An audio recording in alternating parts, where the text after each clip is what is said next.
Tulad ng maraming Pilipino, isang malinis na gobyerno ang hangad ni Marlene Esperat. Ella, tingnan mo ito. Oh, Ngunit ang isiniwalat niyang katiwalian sa Department of Agriculture, magiging mitya pala ng kanyang buhay. ngayong gabi, ma'am. Sino ang sinasabing nasa likod ng kanyang pagkakapatay? Identify the mastermind state. Hindi na natutulog ang katarungan, hindi natutulog ang hustisya. Magpasasa kayo habang hindi kayo nakakulong.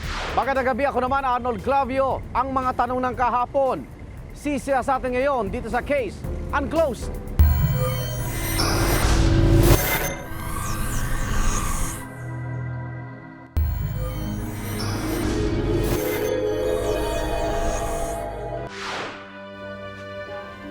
Ngayong gabi, ma'am.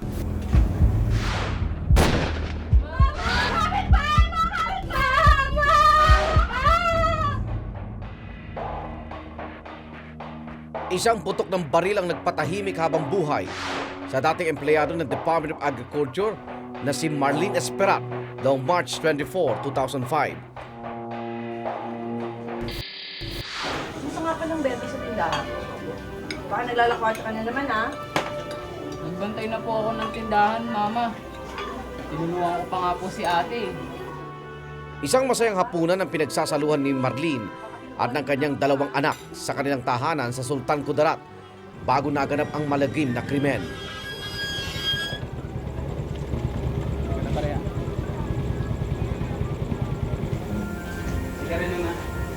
Mabilis daw ang mga sumunod na pangyayari. Ngayong gabi, ma'am. Mama! Mama! Mama! Mga kapitbahay! Mga kapitbahay! Mga kapitbahay! Parang awa niyo na po! Tulungan niyo na po kami! Pero mabilis na humarurot palayo ang mga suspect. Hello! Tulungan niyo po kami! Nabaril po yung mama ko! Bilisan niyo po!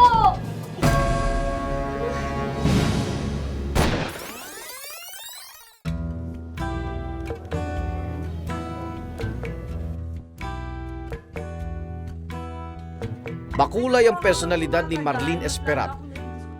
Pero kung gaano raw kakulay ang kanyang pananamit, siya ring tingkad ang tapang niya sa pagsisiwalat ng katiwalian sa Department of Agriculture. Noong 1999, dati ang trabaho ko noon, reporter ako sa Manila Times. Naka-assign ako sa Department of Agriculture. Hindi ko na matanda kung sino sa press officer yung nagpakilala sa akin na ito si Marlene. Meron siyang ikikwento tungkol sa nangyari sa Mindanao. Ganyan. Kinuwento raw sa kanya ni Marlene ang naging karanasan nito bilang pinuno ng Chemical Analysis Laboratory sa Region 12 noong 1990. Napipikon siya na wala siyang funds. Bakit walang gamit doon sa chemistry sa office nila? So nagre-request siya, bakit wala? Tapos na-discover niya later na ang dami, may pondo pala, bakit wala silang pondo? Yung dati niyang boyfriend is radio reporter na gumagawa rin mag-investigative story. Alam ko, yun ang dahilan kung ba't siya napatay in the end. So na-inspire din siya ng crusading spirit na yon. Mas tumindi pa raw ang hinala ni Marlene sa nagaganap na katiwalian nang makita niya raw ang financial report ng kanilang Regional Field Unit o RFU mula 1991 hanggang 1992. Nakasaad umano ritong 400,000 pesos kada taon dapat ang nakalaang budget para sa laboratorio. Pero 175,000 piso lamang daw ang kanyang natatanggap. Nadiskubre rin umano ni Marlene na may nakalaan palang 8 milyong pisong pondo para magkaroon sila ng bagong laboratorio. Pero wala umanong bagong gusaling na ipatayo. Tinuro niya ang finance officer ng Regional Field Unit sa Region 12 na si Osmeña Montañer bilang utak sa mga nagaganap na katiwalian. Si Montañer at si Sabay ay base sa sinabi sa akin ni Marlene ay parehong may kinalaman sa misuse of funds sa regional office ng Department of Agriculture. Sinikap namin kunin ang panig ng abogado ni Osmeña Montañer at Estrella Sabay na si Atty. Cesar Jimenea Jr. pero tumanggi siya magpa-interview sa case unclosed. Sa isang text message, sinabi nitong dismiss na raw ang mga kasong isinampa ni Marlene Esperat laban kay Osmeña Montañer. Nakarating ang sumbong na ito kay dating Agriculture Secretary Salvador Escudero III. Pinaimbestiga ko at ang preliminary findings ay kailangan masuspinde ng preventive suspension. Pero natapos yung 90-day preventive suspension, hindi na-conclude ang investigasyon, kaya bumalik na si Mr. Montañer sa kanyang posisyon.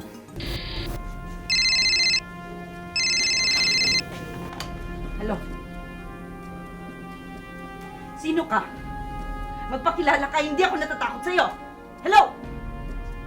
Dito na nakatanggap si Marlene ng mga banta sa kanyang buhay. Mama, bakit po? Sino po ba yun?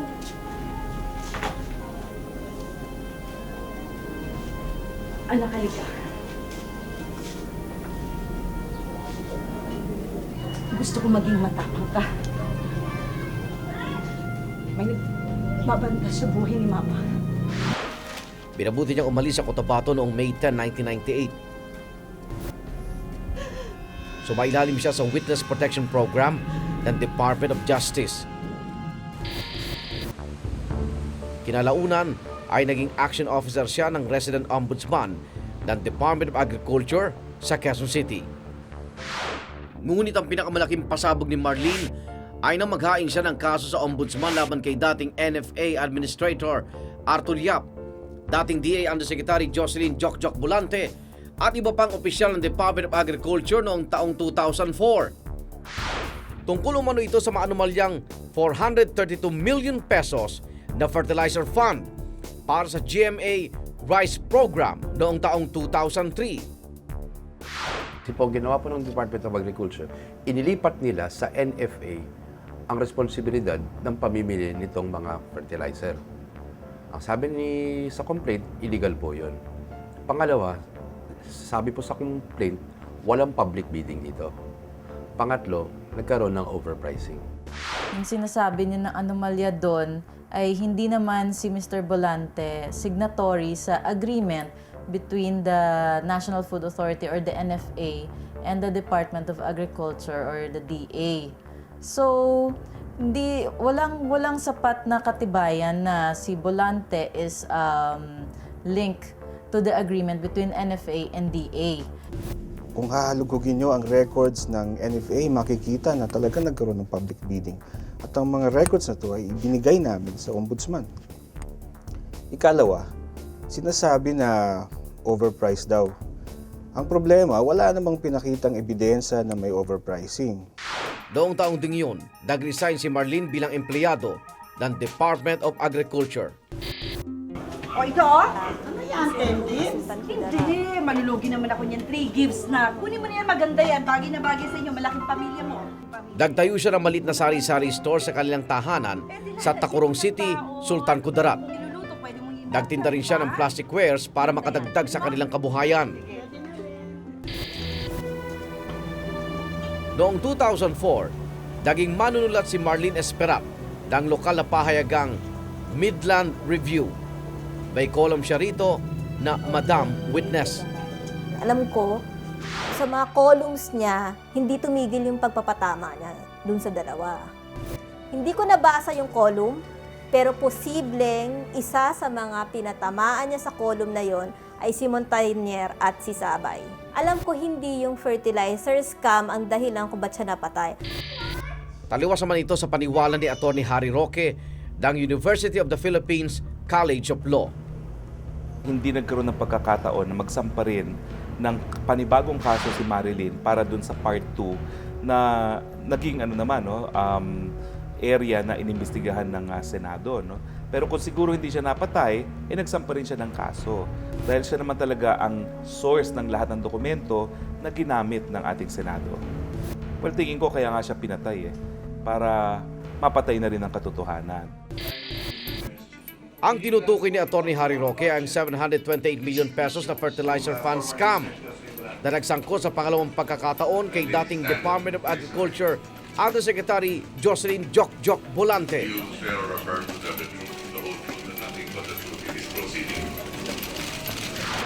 Lumabas sa Senate investigation ang mga pataba na nagkakahalaga ng 728 million pesos ay hindi nakarating sa mga magsasaka. Nakatulong yan sapagkat nagbigay focus sa mga pangungulimbat ng ilang mga namumuno sa ating bayan, lalo na sa agriculture. Nakikita nyo ang situation ng ating problema sa ating bansa sa crime. Whistleblowers, journalists, media men are killed at Esperat represents yung expose nga na lumaki nga at napasama si Jotok Volante. Nasampahan na ng kaso yung mga suspects sa pagkamatay ni Miss Esperat at hindi dito kabilang si Mr. Volante. Pinipilit lang talaga nilang idawit yung pangalan niya.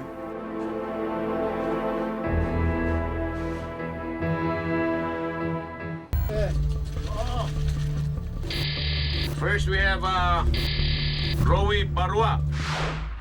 April 12, 2005, doong iharap sa media ang apat na suspect sa pagpatay kay Marlene Esperat.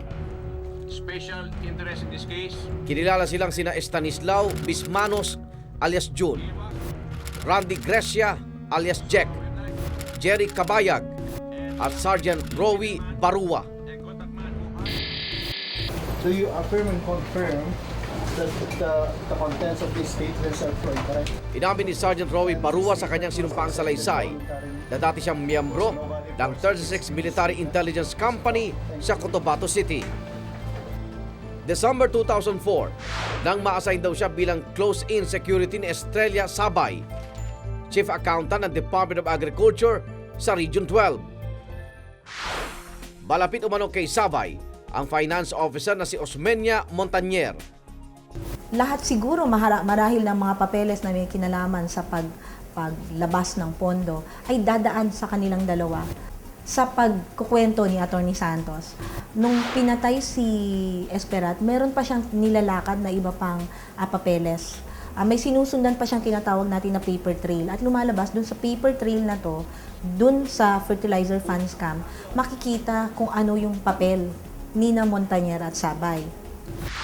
Tumanggi magbigay ng pahayag ang abogado ni Montañer at Sabay dahil nasa korte na raw ang kaso. Si Barua ay kababata naman ni Estanislao Bismanos alias Jun na dating konektado raw sa Philippine Army. Nakipagkita si Sergeant Barua kay Jun Bismanos noong Pebrero 16, 2005. Naigisugo ka itong akong amo, si Estrella Sabay. Sa ba nakatrabaho? Tumba? Basta mato na lang ka. February 28, 2005 daw nang ipaalam ni Barua sa kanyang among si Estrella Sabay na nasa Cotabato na ang kababata niyang si Jun Bismanos. Ang pinakabuod ng kanyang sinabi ay sina Montañer nga at si Sabay ang nag-utos sa kanya para maghanap ng mga gunmen para patayin si Esperat. Kumbaga, pwede nating sabihin si Barua yung naging middleman sa pagitan ni na Montañer at Sabay at nung tatlong gunmen. Actually, isa lang kasi yung dalawa naging lookout eh.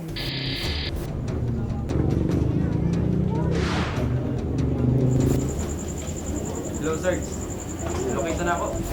Ang halagang pambayad sa buhay ni Marlene ay naging 120,000 pesos pa raw kinalaunan ayon kay Rowie Barua.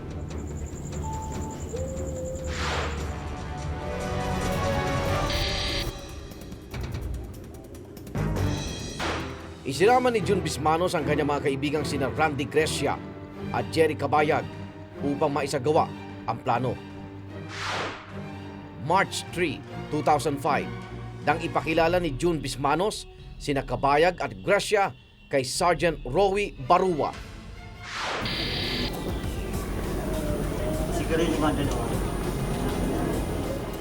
Ayon sa salaysay ni Randy Grecia, nagmanman siya at si Jun Bismanos sa bahay ni na Marlene Esperat mula noong March 13, 2005. Salitan daw sila sa pagmamanman para malaman kung kailan magandang isagawa ang kanilang planong pagpatay kay Marlene. pumupunta-punta doon sa tindahan, magpapaload, magbibili ng sigarilyo. Mga ilang linggo bago nangyari yung pagpatay kay Marlene Esperat. Ibig sabihin, lumalabas na nagmanman sila. Inalam nila kung ano yung ugali ni Marlene Esperat, inalam nila ano yung schedule niya. Hapon ng March 24, 2005 at araw ng pagkakapatay kay Marlene, nakita umano ng panganay niyang anak, ang gunman na si Jerry Cabayag. Sigarilyo nga. Tsaka shooter na rin, ha? Ay naku, wala po eh. Kumuha ka nga ng tubig sa loob. Hindi. Ako na lang kumuha sa loob.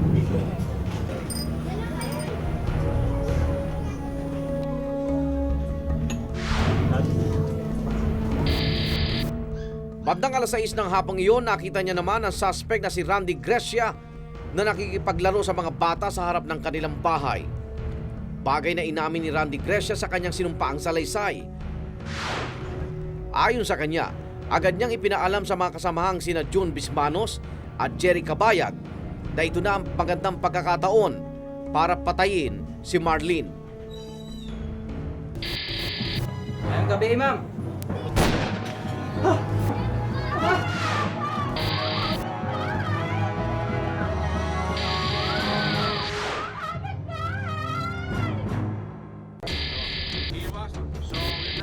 Kinasuhan ng apat ng murder noong April 12, 2005. Naisama sina Osmeña Montañer at Estrella Sabay bilang mga akusado pagkatapos ng isang buwan. Pati ang tauhan ni Sabay na si Sergeant Rowie Barua ay lumabas na may papel raw sa krimen. Dito na naglabas ang order ang Department of Justice na bumuo ng panel na hawak sa kaso. Pero matapos ang ilang apila ng prosekusyon, na-dismiss din ang kaso laban kina Montañer at Sabay noong August 31, 2005. Kaduda-duda raw kasi ang salaysay ni Sergeant Rowie Barua at ginawa ito sa labas ng korte. Alam niyo ba, 3 beses na tayong nag-file ng information sa korte laban sa kanila.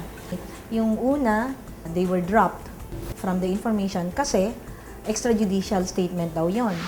Yung pangalawa naman, hindi natuloy dahil wala raw jurisdiction ang Cebu dahil ang krimen ay nangyari sa Tacurong City.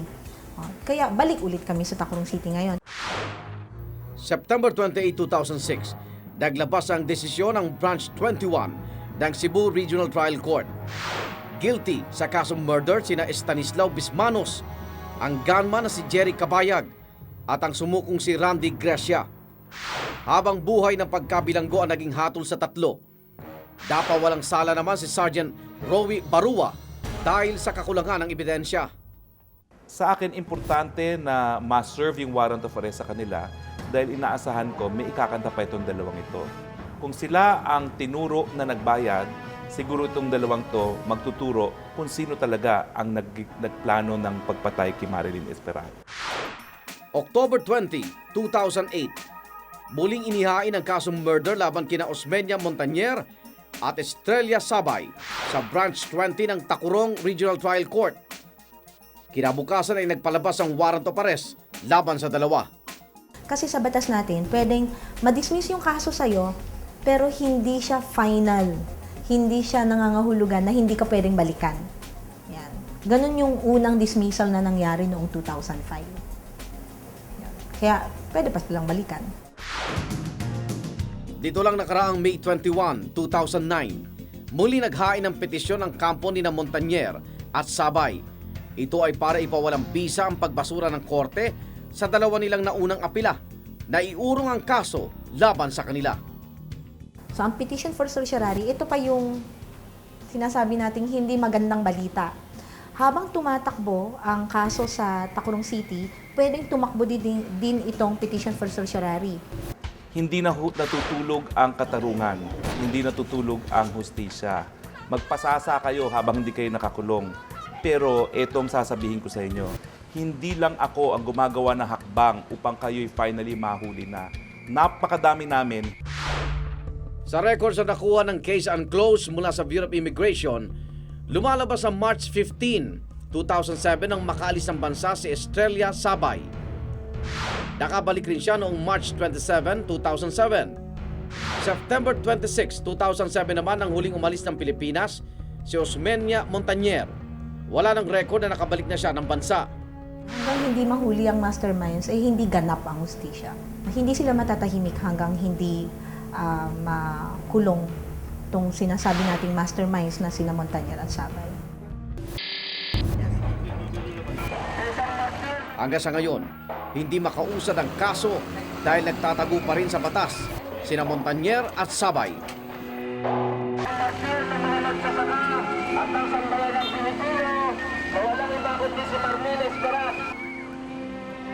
Dahil nananatiling malaya ang umano'y mastermind sa pagpatay kay Marlene Esperat, hindi pa rin nakakamit ng kanyang mga naulila ang hustisya. Na-dismiss rin ang kasong illegal use of public funds na isinampa ni Marlene laban kay Jocelyn Jokjok Bolante at sa iba pang opisyal ng Department of Agriculture noong September 2, 2008. Number one, yung Memorandum of Agreement was valid. But more essentially, there was public bidding. Pangatlo po, sa issue po ng overpricing, hindi po napakita ng complainants dito na nagkaroon ng overpricing. Multuhin sana sila ni Marilyn Esperat dahil para bagang walang saysay yung pagkamatay nitong isang ina at isang asawa. No? Binaboy nila yung pinanindigan ni Marilyn Esperat at binaboy nila yung lahat ng mga naging resulta ng pag-aaral at pagkakalap ng impormasyon ni Marilyn. Depensa ng Ombudsman, dumaan ito sa tamang proseso at naging patas sila sa investigasyon. If you sit down and scrutinize it coldly, yung kaso, it has to stand on its own merits. Na babasihan po natin ay ang batas lamang at ang facts ng case na to. Binasura man ang unang kaso tungkol sa 432 million fertilizer fund scam. Panibagong kontrobersya ang hinarap ni dating Agriculture Undersecretary Jocelyn Jokjok Bolante. Ang nadiskubring 728 million pesos sa fertilizer fund scam na unang dinidig sa Senado noong October 6, 2005. These are totally two different cases. Ito pong sa Senate investigation involves the procurement for the 2004 purchase of fertilizers. Ito po kay Ms. Esperat, 2003 po. Kahit sinong senador ang kausapin mo, yung mga nag-imbestiga ng fertilizer scam nung buhay pa si Marilyn Esperat, sasabihin naman nila kung wala si Marilyn, wala rin silang mga impormasyon na ginamit doon sa kanilang investigasyon. Hindi nakaharap si Bolante sa mga naunang investigasyon ng Senado sa fertilizer fund scam dahil nasa Amerika ito mula January 2006.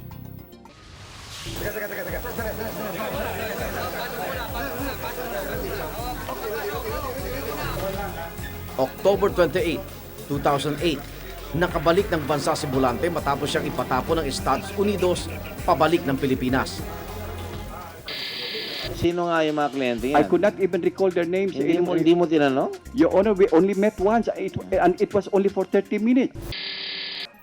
Formal na humarap sa Senado si Bolante noong November 13, 2008. Kompleto sila. Merong tiga-finance, merong tiga-lakad kung sinong bibigyan. At yung malakas, si Bolante, siya ang pinaka-mother wolf.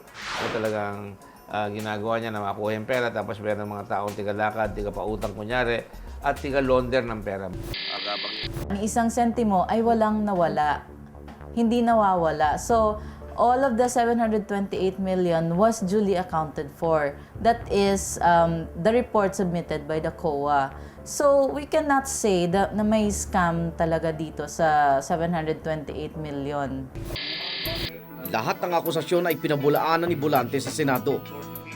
As proof that the Farm Inputs and Farm Implements Fund is a regular activity of the DA, and the 728 million fund was not extraordinary. Pero ayon kay Senator Gordon, may posibilidad daw na nagamit ang pondo sa kampanya ng ilang politiko noong 2004 elections, kabilang na si Pangulong Arroyo. Well, kaya nga sinabi ko, kailangan magpaliwanag si Presidente Arroyo. Sapagkat hindi niya kinakastigo si Bolante. Makikita mo, talagang lahat ng mga kaalyado, talagang pinipilit bigyan itong mga ito kahit na walang fertilizer walang kailangan fertilizer sa lugar nila. No? Sa isang text message na ipinadala ni Deputy Spokesperson ng Malacanang na si Lorlay Fajardo, sinabi nitong bagamat may personal na pagkakaibigan ng unang Ginoo kay Bolante at kay Ombudsman Mercedes Gutierrez, hindi papayagan ng palasyo na maabuso ito. Dahil walang kapangyarihan ng Senado na magpakulong ng mga akusado, mga rekomendasyon lang sa pag-amyenda ng batas ang kinayatnan ng investigasyon. Sabit kami ng in-aid of legislation, yung mga kasong ayusin. Sabi namin, dapat file ng kaso. Sabi, dapat mag-resign si Ombudsman, magpaliwanag ang Pangulo. We are acting on the recommendations of Senator Gordon, except that yung mga allegation or mga documents doon, we have to independently verify the statements of the new witnesses, yung mga affidavits po. Kailangan din po namin na i-reascertain po. Dismayado raw si Senator Gordon dahil hanggang sa ngayon, wala pang naisasampang kaso laban kay Bolante at sa kanyang mga kasamahan. Sabi nila, ilalabas sila ng March, April, May, June. July na ngayon. 2 buwan na, wala pa. Yan, kaibigan ng First Gentleman si Bolante. Yung Ombudsman, kaklase ng First Gentleman, yun lang, pag in-appoint mo yung kaklase ng First Gentleman sa isang very sensitive area like the Ombudsman, magdududa ka agad ang tao na hindi siya parehas. Sa kabila ng kinasangkutang anomalya, tatakbo raw na gobernador ng Capiz si Bolante sa 2010 election. Kapal. Tapang ng apog. Napakahina na naman ng mga tiga Capiz kung iboboto pa naman nila itong tao ito. Nagbigay ng malaking kahihiyan. Wala talagang confirmation kung tatakbo siya or not. Pero he's keeping his options open. Tulad nga ng lahat ng mga Pilipino, isang malinis na pamahalaan ang hangad ni Marlene Esperat. Ngayong gabi, ma'am. Kaya masaklap isipin na namatay siyang hindi man lang nakamit ang bunga ng mga isiniwalat niyang katiwalian. Hanggang sa susunod na Huwebes, ako naman Arnold Clavio. Ang mga tanong ng kahapon, sisiyasatin ngayon sa Case Unclosed.